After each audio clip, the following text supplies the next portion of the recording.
Here's a Florida man headline for you. One night in June of 2012, a 35-year-old Florida woman was arrested for performing what might be the worst ever PTA-approved demon cleansing ever to go down in history. Hello everyone, welcome to my channel. My name is Melody. This channel is called Melody Ever After, where we talk about all things freaky, geeky, and spooky. And today we are talking about the incident of Danielle Harkins, a reading and writing teacher at the Lealman and Asian Neighborhood Family Center in St. Petersburg, Florida. She decided to take character building to the next level, a level that, quite frankly, might make the Vatican file for copyright infringement. This is the story of the English teacher who tried to cleanse her students of demons. One night, Danielle Harkins invited 7 of her students to come hang out with her near the St. Petersburg pier.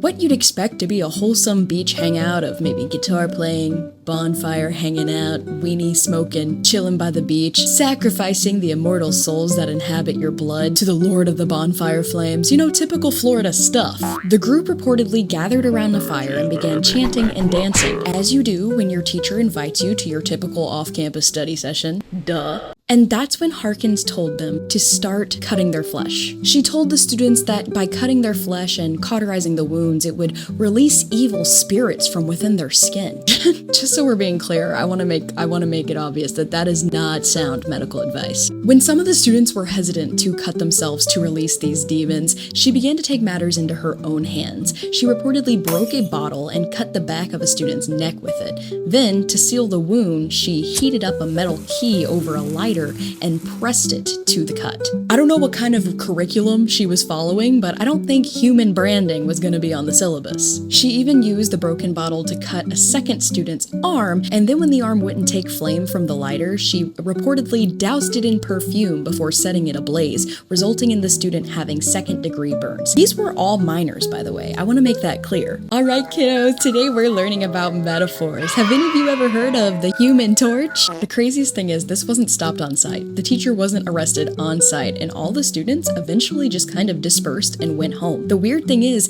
none of them told their parents what happened. The way that anybody found out is one of the students was texting their friend about the strange night they had, and then their friend told their parents, to which their parents were like, what?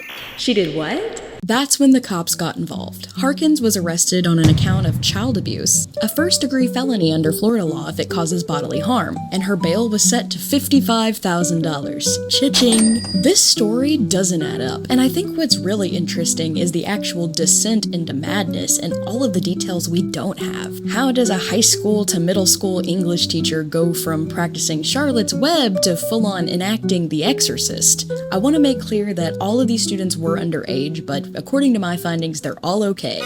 They're all fine. I mean, they probably have some psychological trauma from that, but in the end... Friends of Danielle Harkins said before the incident she was going through a pretty difficult divorce and it was taking a bad emotional toll on her. The divorce also involved a custody battle of her 2 children. After the incident, she became withdrawn and reclusive. And that's when all of her friends reported that she suddenly got a mysterious interest in the metaphysical world. I mean, the text messages, the kids themselves, and even Danielle said that this practice was going to release demons from the children. One personal friend of Danielle Harkins named Lisa said that Danielle came over unexpectedly, uninvited one day, and was telling Lisa that she had finally been cleansed from demons. Lisa was probably just chilling on her couch in her pajamas watching The Bachelor, throwing back a glass of wine, and was just like, okay, Danielle.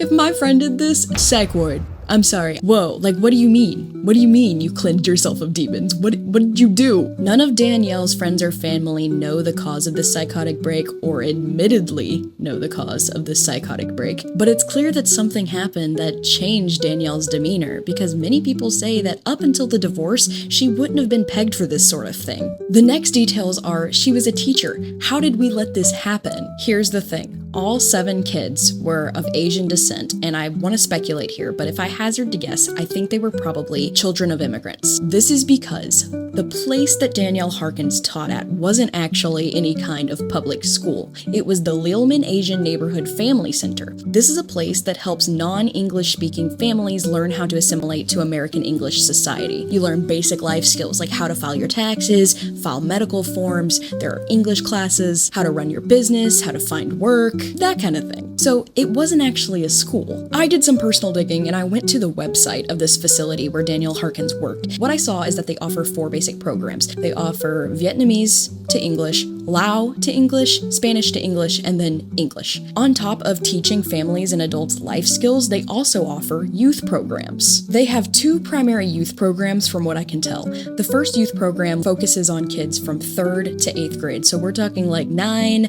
to 14, maybe. This youth program picks up registered students from their public schools, takes them to this facility where they can practice their English and do whatever kind of training they're doing. But the website also boasts that they have field trips, so this would make sense as to why the parents of the kids didn't step in, especially if the kids are getting picked up from school, brought to their extracurricular English classes, and sometimes transported around for field trips. If these students are older, high school age, the Lilman and Asian Neighborhood Family Center also offers leadership classes for these students who are older, like teenagers in high school. The programs boast going to local businesses, parks, and libraries. So a teacher having these children come to the pier probably didn't seem that out of the ordinary, especially if English wasn't your first language and the intentions weren't clear. Also, it's important to mention that these students very much trusted this teacher, and even after the incident, they refused to say anything bad about her. Imagine you're trying to assimilate to all of the students in your class who speak English, and you have this one teacher who's really helping you, and she says, "Come on, kids, let's go to the pier. I have a special game I want to play." What are you supposed to say? No, these are children we're talking about. When Danielle Harkins was prosecuted, the prosecutors argued that she could have been manipulating these kids. She could have been using their lack of English skills against them, even grooming them into believing that this stuff was true. And let's be real, Pied Pipering 7 children to a mysterious pier where you cut them and burned them, that's a pretty bad offense. That's pretty bad. But Harkins' defense team and the jury focused on the fact that she had had a clear psychotic break and was emotionally impacted by the custody battle and the divorce going on in her personal life. I understand the purpose of an insanity plea. I know that some people really do have psychotic breaks and they aren't aware of what they're doing in a situation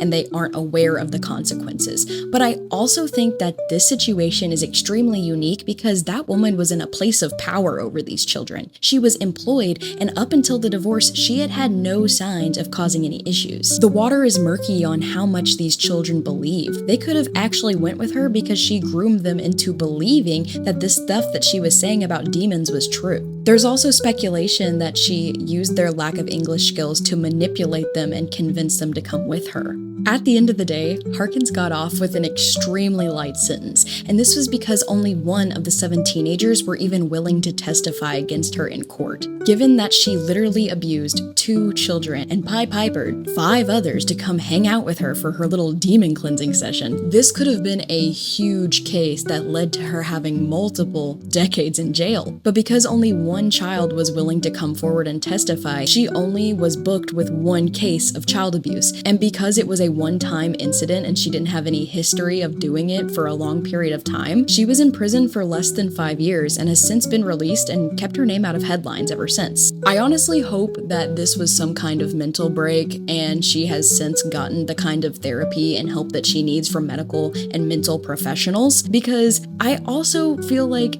very easily this could have been an abusive situation between teacher and student. There's no concrete evidence whether the students knew Harkins' intentions or not, or whether or not they believed what she was saying about the demons. Maybe Harkins just told them it was a hangout. Maybe she used the language barrier to manipulate them. But whatever happened that night, the line between teacher and cult leader went up in flames. So if you're in school, the next time you're pissed at your English teacher for making you read the Iliad, just remember she didn't douse you in a flammable liquid and light you on fire to try to prove a point.